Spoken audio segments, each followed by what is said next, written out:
বর্তমান সময়ে আমরা সবাই জানি দেশের দক্ষিণাঞ্চলে ঘূর্ণিঝড় শক্তির প্রভাবে ভয়াবহ দুর্যোগ নেমে এসেছে, বিশেষ করে ভোলা এবং পটুয়াখালী জেলার জন্য।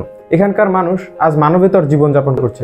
বিপদসীমা অতিক্রম করে পানি প্রবাহিত হওয়ার কারণে কারো পুকুরের মাছ ভেসে গেছে, কারো ফসল তলিয়ে গেছে, কারো খাদ্যগুদাম নষ্ট হচ্ছে, কোথাও বা বিদ্যুৎ বিচ্ছিন্ন হয়ে মানুষ অন্ধকারে জীবনযাপন করছে। এটা শুধু একটা খবর না, এটা হচ্ছে হাজারো পরিবারের স্বপ্ন ভাঙার গল্প। এখন আমি আপনাদের একটা স্ক্রিনশট দেখাই। একটা মানুষ কতটা কষ্টের জায়গা থেকে এই কথাটা বলতে পারে, আপনি একবার ভাবুন তো। এটা কোনো দূরের গল্প না, এটা আমাদেরই মানুষের গল্প। একটা অংশ যখন ঘরের চালের উপরে বসে নিজের যান বাঁচানোর লড়াইয়ে ব্যস্ত, তখন শহরের চিত্রটা কি? সেখানে বৃষ্টিকে নিয়ে চলছে আনন্দ আর উৎসব, রিলস বানানো, বৃষ্টি বিলাস। আচ্ছা, এখন আপনাদের কাছে প্রশ্ন করি, এই মানুষগুলোর কান্না কি আপনাদের ফোনের স্পিকার পর্যন্ত পৌঁছায় না? তাদের আর্তনাদ কি আপনাদের ভিডিও এডিটিং এর মিউজিকের আড়ালে চাপা পড়ে যায়?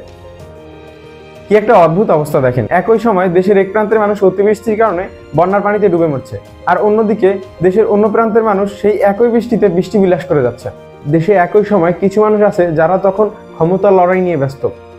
দেশের মানুষ যখন পানিতে ডুবে যাচ্ছে, তখন আপনি ব্যস্ত কবে নির্বাচন তা নিয়ে।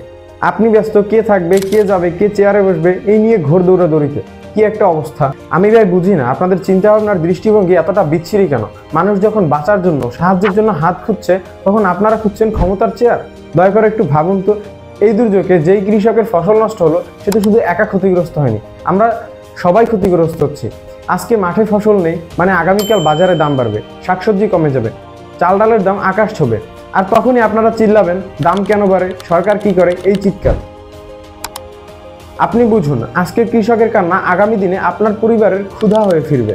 মানুষ বিপদে পড়লে পাশে দাঁড়ানো তো সর্বোচ্চ মানব ধর্ম। একটা শুকনো খাবার, একটা কম্বল কিংবা একটা সহানুভূতির হাত বাঁচিয়ে দিতে পারে একটা জীবন, একটা পরিবার। তাই বলছি ভাই, বৃষ্টি বিলাস নয়, মানুষের পাশে দাঁড়ান। ক্ষমতার দৌড় নয়, মানুষের প্রাণ বাঁচানোর মন দিন। ক্ষতিগ্রস্ত কৃষক মানে তাদের অবহেলা নয়, তার ক্ষতি মানে আমাদের ভবিষ্যতের খাদ্য সংকট। এটাই সময় এই ক্ষয়ে মানবতার পাশে দাঁড়ানো।